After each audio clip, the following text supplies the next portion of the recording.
Alright, what's up guys? I'm here in Huntington Beach today because Jason Medina is a Eclipse guy.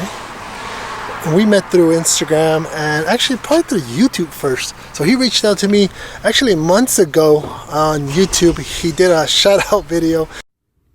Alright, this goes out to Mr. Memo. I only have 149 subscribers, but I have a podcast. It's called the TOPSNAP podcast, and I want you to come down and let's talk DSM 4G63. Let's talk Eclipse. And it's been about a couple months, and we've been trying to. I don't come out to Huntington Beach that much. Say, hey, I'm going up your way. Let's do the podcast. He's like, dude, let's do it. So this been planning for a long time. This has been in the plans for a long time. So we're about to go ahead and go into his a place of business. He has a podcast here. So Mr. Memo in the house. Hashtag save the Eclipse. He's down here going to go do the podcast with us. Yes. I'm awesome. ready. Stoked for you to come down here. I'm excited. Dude, and it started pouring rain earlier, so all right, you guys, we're going to go walk in and we're going to do our intro and then we're going to do a podcast. I remember when these first came out. Here we go, huh?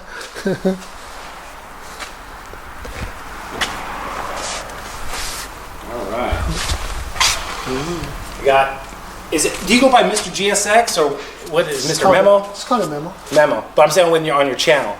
On the channel? Yeah. Either or, Mr. Memo, Mr. GSX. There we go. We have him. Whatever works out. We have him in the house. Okay, so you wanted to see the car. You want to pop the hood? You want to welcome him?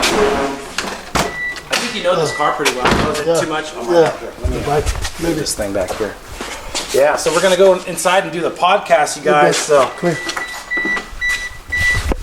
Does that look familiar? I'll pull it up. Yeah.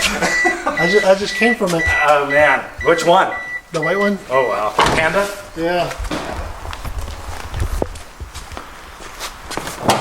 Yep. Except for the radiator and the strut tower bar. Strut tower bar, radiator. Obviously, I did the little tweaks like pull out the little honeycomb thing. What did you say? Pull out the little honeycomb. Why would you do that? Because it helps trick the system into pushing a little bit more boost, so it doesn't hit fuel cutoff, I believe. Correct? So there's no technical. I don't know the technical terms. The reason I call them out on that is because not so many people know that. That's actually you could. I think Road Race shows that. Mm-hmm. But that's an old forums that had it's an old school trick, and those are little hacks and back in the days. Save that piece too. Don't throw it away. And you don't want to squash it or mess it up, because what happens also sometimes the mass air sensor doesn't read the air right, because when you changed it, it changes the airflow through there.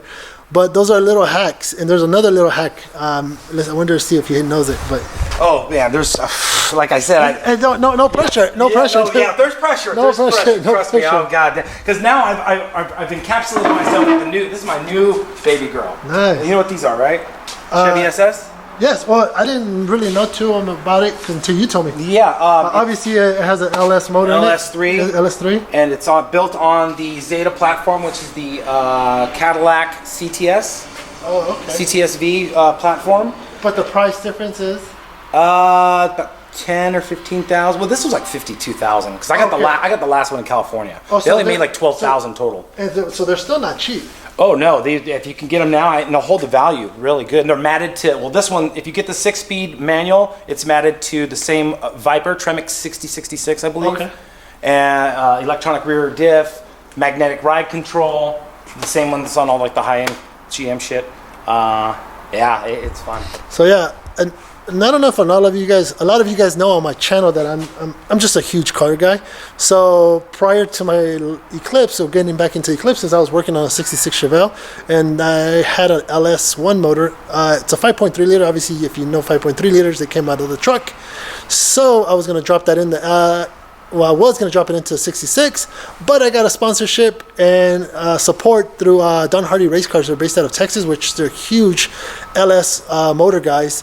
And big shout outs to them. Thank you guys. Sorry I didn't finish the build, my bad. Oh, yeah. But anyways, long story, but yeah, big car guy. I love LS motors. Obviously, you young cats know LS everything now. So yeah, and then we'll talk about that in the podcast, because now it's like that. It was like before it was the S14 swap with the 20 the RDT. What is it? The 20 the 2 liter. The swaps that they were doing, and then the 26 RB engine, and then they were doing like a lot of swaps like that, and then they started doing the LS swaps, people. But now you know what the new swaps are, right? What, 2JZ? No, not 2JZ. No, we're gonna get into this. Tesla motors. Oh, okay. Yeah. I got something. Oh no, I can't even talk about it. Wow, this is top secret. I'll talk to you about it. Okay, yeah, it'll be in the ear, and then it's gonna. But I just heard some good stuff. So yeah, for sure. Well, all right, there we go. Let's. I'm gonna keep it going. Yeah. So basically, so now where I put all the money in was I put a Quaife diff in it. Okay. I put. It's ACT 2900 pound, I think. I used to have the 2600 or the 2300. Okay. And I just fried through that one.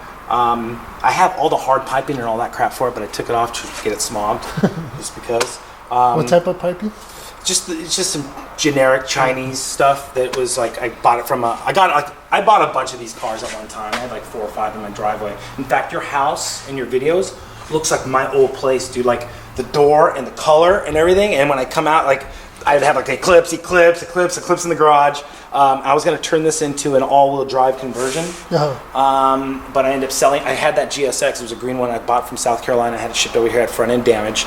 Everything was cool, but I just the money. It was gonna cost me like 12 grand, and at the time I was trying to save my house. The time, you know that one, 08. So I just got rid of it, started getting rid of it, and I held on to this car forever. And there you go. It's a Vis, right? The original. Old school. So just strut tower braces on front, bottom, center. The center brace. I got the top brace up here and the bottom brace on the bottom. Just the cheap KYB adjustables with some cheap knockoff. What are these, like drag wheels? They're from Drag. And and the most money I probably have on the whole entire car is the Rotora brakes. That cost me $3,000. Yeah, you don't see those. No. And they fit the Sebring, they fit a lot of Chrysler cars. That's what's funny, there's a lot of parts on this car, like the Chrysler Sebring control arms are the same exact ones. If you go back, you gotta look at the years, but they're the same exact control arms. So there's a lot of crossovers, and we're gonna talk about that in the podcast. Yeah, so a lot of you guys don't know that are younger. A couple of you guys do know that, but when you're looking for OEM stuff for this particular car, you should cross-reference other cars that are similar to this, and you might be able to find some OEM stuff through either through Chrysler, right? Yeah, Dodge Chrysler. Yeah, Chrysler. Yeah. So it's just a little tip for you guys that he just brought up. So there's oh, the honeycomb. That's the part number on that. That goes on top. Yeah, that's for the 2G. Yeah. Yeah, and then this is for the 91, 92. This is for the 1G. Oh, okay. Because I had the 1G car at home. Nice. Right? So yeah, you gotta. These are my. So all the cool parts. Being a classic car guy, this is what you call new old stock. So it's new, but it's old stock. And it's obviously, like I said, it's never been installed in a car. Mm-hmm. So whenever you find stuff like this, because probably if Mitsubishi doesn't do this no more or create this particular item, then it's NOS, new old stock. New old stock. Nice. Yeah, lots of little parts, right? TOPSNAP podcast here with you. It's me, Jason Medina. I'm here with Mr. Memo. Yep. And yo, you're giving me ideas. I have my own warehouse. Check this out. Yeah. This is a dope setup. Yeah, this is like the editing setup. Oh yeah, 61 Impala. Yeah, with hydros. That one? Yeah. Like literally? Bzz. Oh snap! Boom. Who made that? I think these are by this one's hydros too. I think these are Hot Wheels. Hot Wheels came out with this? Yeah, look at that. Oh, let me see. You can articulate it. 53 Bel Air. Yeah, they're pretty cool. And a lot of old classic cars in here for sure. A lot of like I have 60s, 70s, 80s, 90s for sure. There's some good stuff in here. That's dope. Real cool. Yeah. And then airsoft, I got into this crazy ass game. It's fun. My nephew was all into it, so like I got a gun and I got another gun and I got addicted to it. Yeah, it's fun. So yeah, this is like this is my editing room. I come in here at night sometimes if I don't want to be at home editing, just to get away, you know. No, this is dope. I like your setup. It's a hideaway. I was gonna say RC cars. Yeah, I'm a car nut, obviously. Yeah. Nice. Cars. Hugh Hummer. Yeah, right. What, there was a lot of Batman's old. This is a classic. This is like from like the 80s. The old classic one. I think I have the 70s stuff. Do you really? Uh-huh. That's awesome. I still, dude, I have a lot of toys. You do, huh? I have like old school toys. What about this one? This old mat. This is like Yep. like an icon, right? Yep. The old icon. With the German helmet. With the German helmet. Yep. So funny. Yep. I still have my He-Man. You won't even know. I don't. Well, whoever's on here watching. What's your favorite classic car? I don't have one. Like, do you have like one that's in particularly kind of like a couple or an era or? It varies. Just my style is so open. But if I'm gonna build something again, it's gonna be another '63 Impala Super Sport. Really? Yeah, I just like the body lines. So long, pointy front, pointy rear.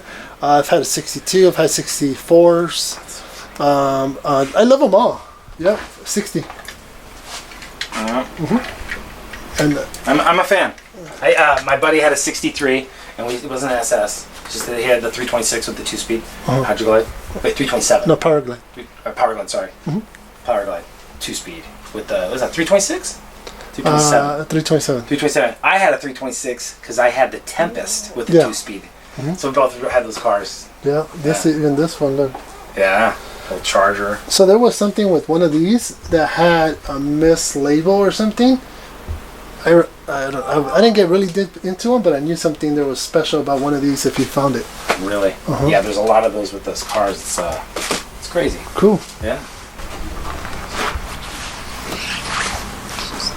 Yeah, so this is going to be the studio control room eventually once I get all of my shit plugged in. Some of those old fire engines are pretty cool, man. Yep. Micro machines. Yep. I had this one.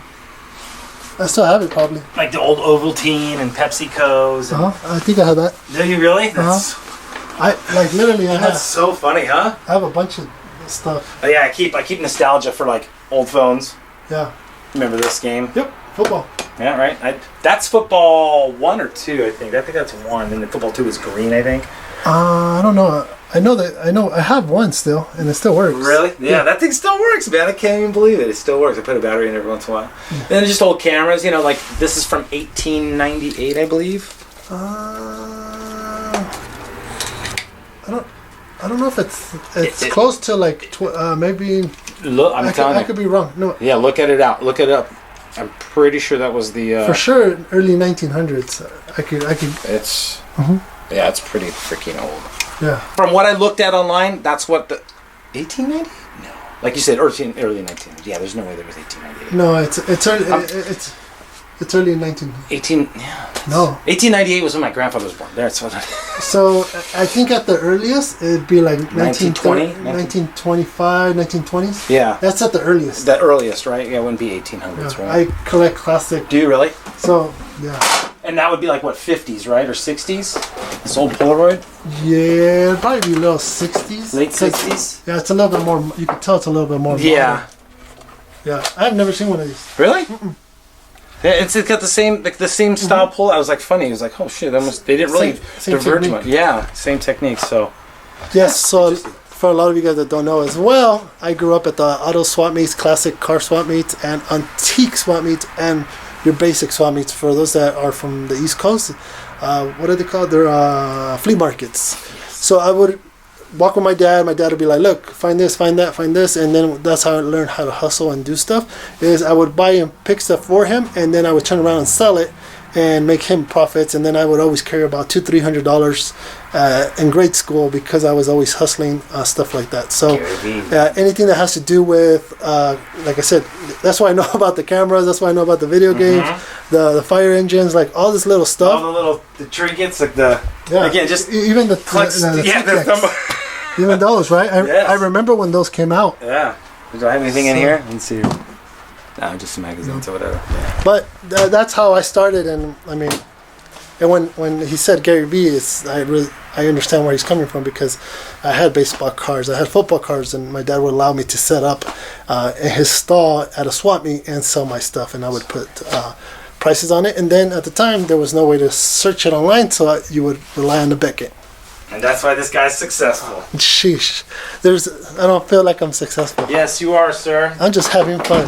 Yeah, I know, but you're also influencing others like me, man. I mean, like, honestly, you're influencing people in a good way. Like I'm trying to get you on my podcast because I think you're an intriguing person. Appreciate it. You know, you meet with interesting people, and then you also, again, it's about community and about outreach, and then bringing back. It's not all about like just gimme. You know, because when you're not asking, you get everything you need. Yeah, exactly. So that's the biggest things is give for.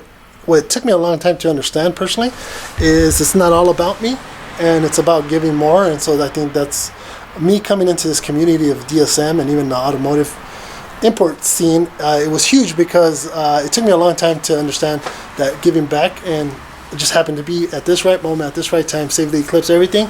And for a lot of you guys know that you guys reach out to me, I'm always there. I gave away a lot of parts of my Panda because I know that some of you guys need it more than I do, so it's all about taking care of others. So let's move on.